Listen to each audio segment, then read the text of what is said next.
So,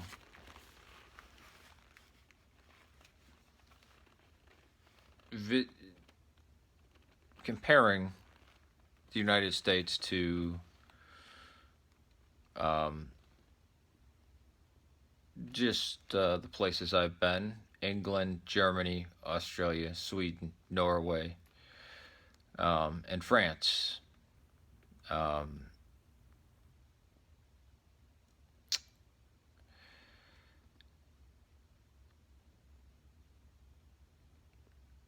as well as hearing what these people have to say about visiting the United States. I'll respond to some of the differences. Taxes, and I'll explain some of the differences. Taxes are included. Like you pay for something in, I'll just say Europe. Say it's $1. You pay $1, even though they don't have dollars; they have euros. Unless you're in England, they have pounds. Um, so why do we have? If something's 99 cents, why is it $1.07? Because we have federal tax and state tax, and we fought an entire war over taxation, no taxation without representation.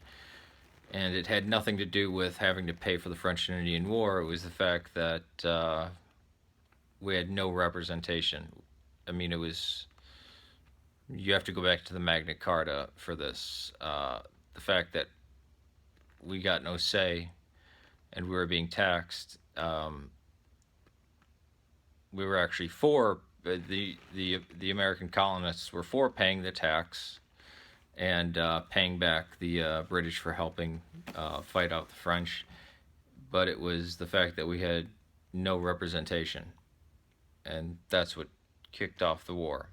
So that should be explained to the Europeans out there why that is. All of our money looks the same, and the dime doesn't say 10 cents on there. Um, well, it being the most powerful currency in the world, and it looking a certain way is important. And is it really that hard to figure out what penny, nickel, dime, quarter, um, the rare 50-cent pieces, and the Sacagawea coins? No, it's not. Um, Price doesn't include tax. I think I went over that, and the reason why it doesn't, it's because of our history. Tipping culture. Um, this also has to do with, well, going back to the Depression and different states having different minimum wage and service industry being a huge thing. And I've noticed that Northern Europeans are extremely rude. You can't make small talk with them. Um, I guess that can be considered as a judgment, but if you go up to somebody from Norway or Germany and say, "Hey, how's it going?" they will look at you like you're the devil. They will basically say "fuck you" with their eyes. No joke. And if some Germans can explain this to me, please fill me in. And I've heard this remark saying that, how are you supposed to react to that? Um, how are you, or what's happened? Well, in Spanish, we say, ¿Cómo estás? How are you? And the response is, bien, y tú? Good, and you? In Italian, it's come estoy, so, or come stai.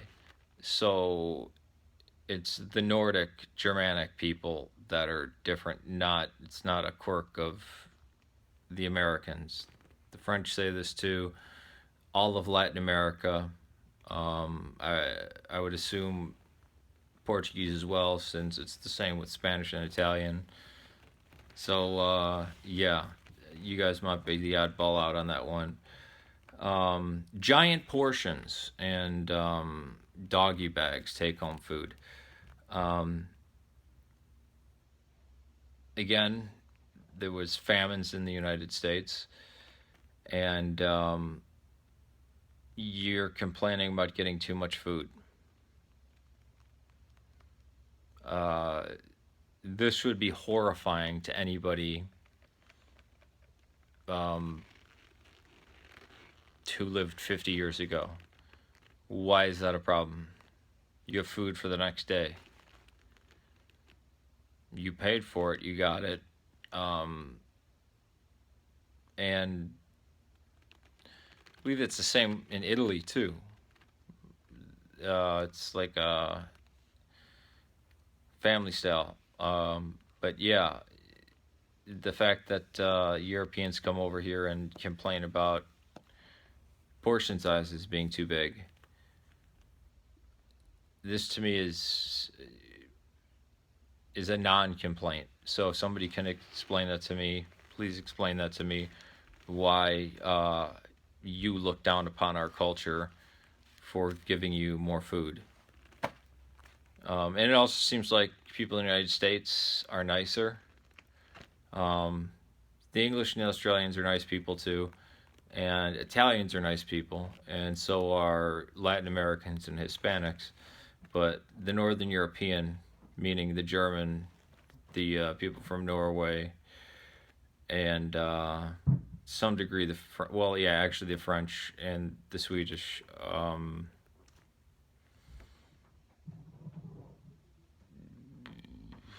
Maybe it's their hatred of America. I don't know. If you could shed light on that, please do. Flags, complaining that the American flag is everywhere. There's also the Irish flag. Actually, nobody comes from America. I mean, even though I have some Native American blood in me, from these people. But you'll see in Little Italy they have flags. Italy, they have people have Irish flags on Parnell. In Andersonville, you'll see flag of Sweden. In the South, you might see the Confederate flag. State flags you see it all the time. Actually, hold on, I'll show you something.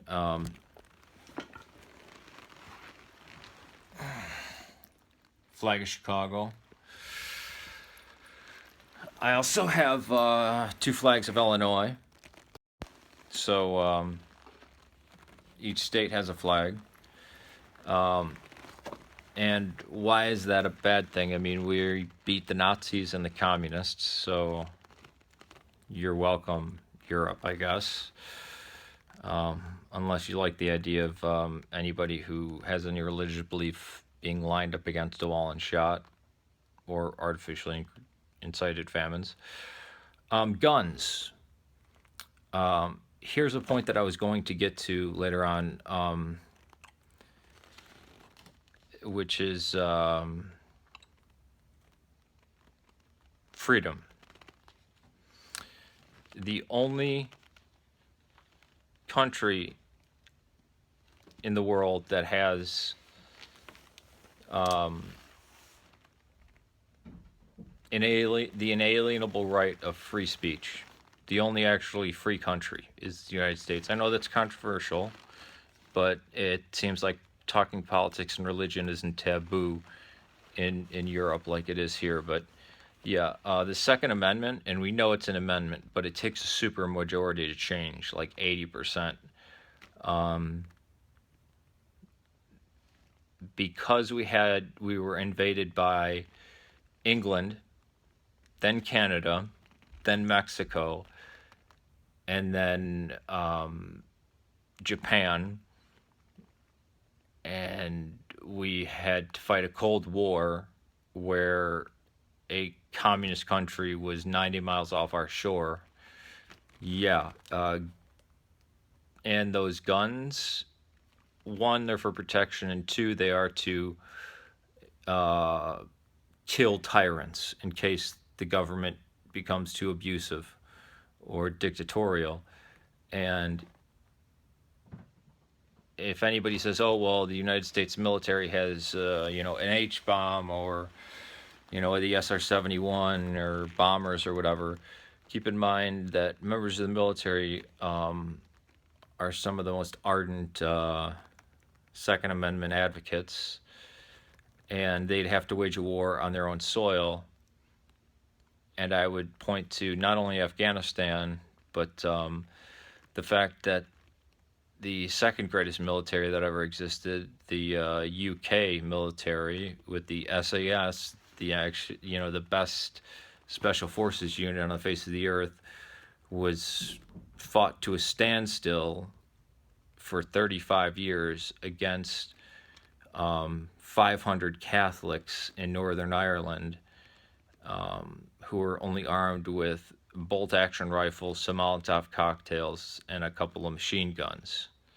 And they fought the British Empire to a standstill for 35 years until the Good Friday Agreement could be signed.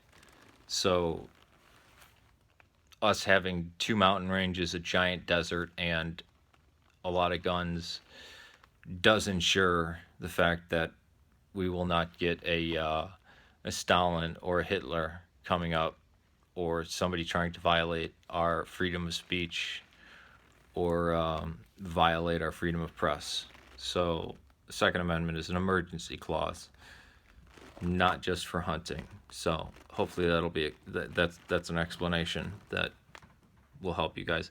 The amount of churches. Again, the fact that we're the only secular country on the face of the earth, and we can believe whatever we want. Yeah.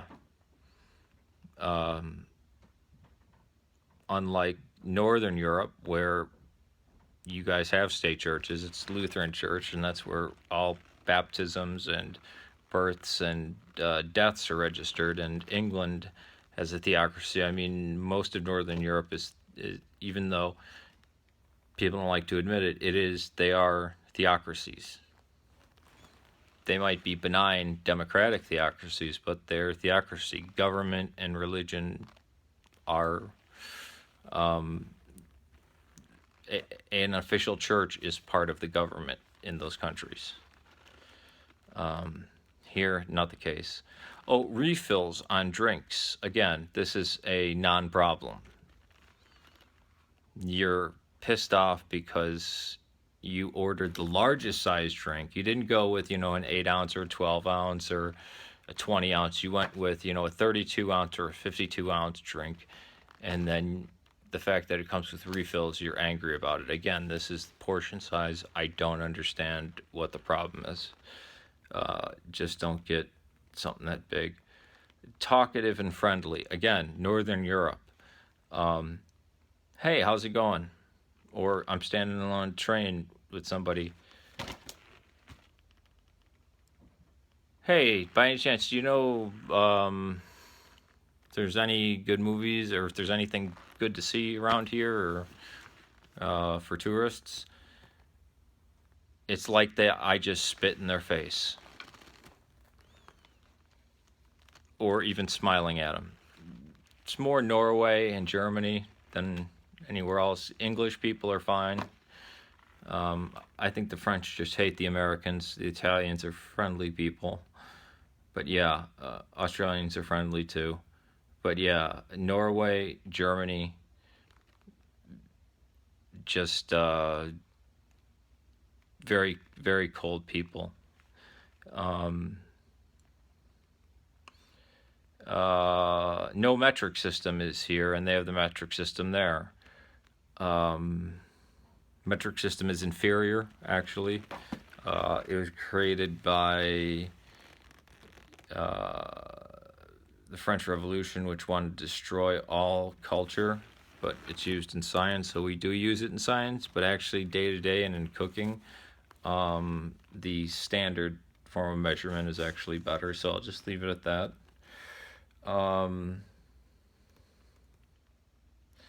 Euros are more comfortable with being naked and the naked body, sex, and porn. Yeah, as something extremely sterile. But again, warmth and compassion and one-to-one human, I would contest. That's the end of part one, going to part two.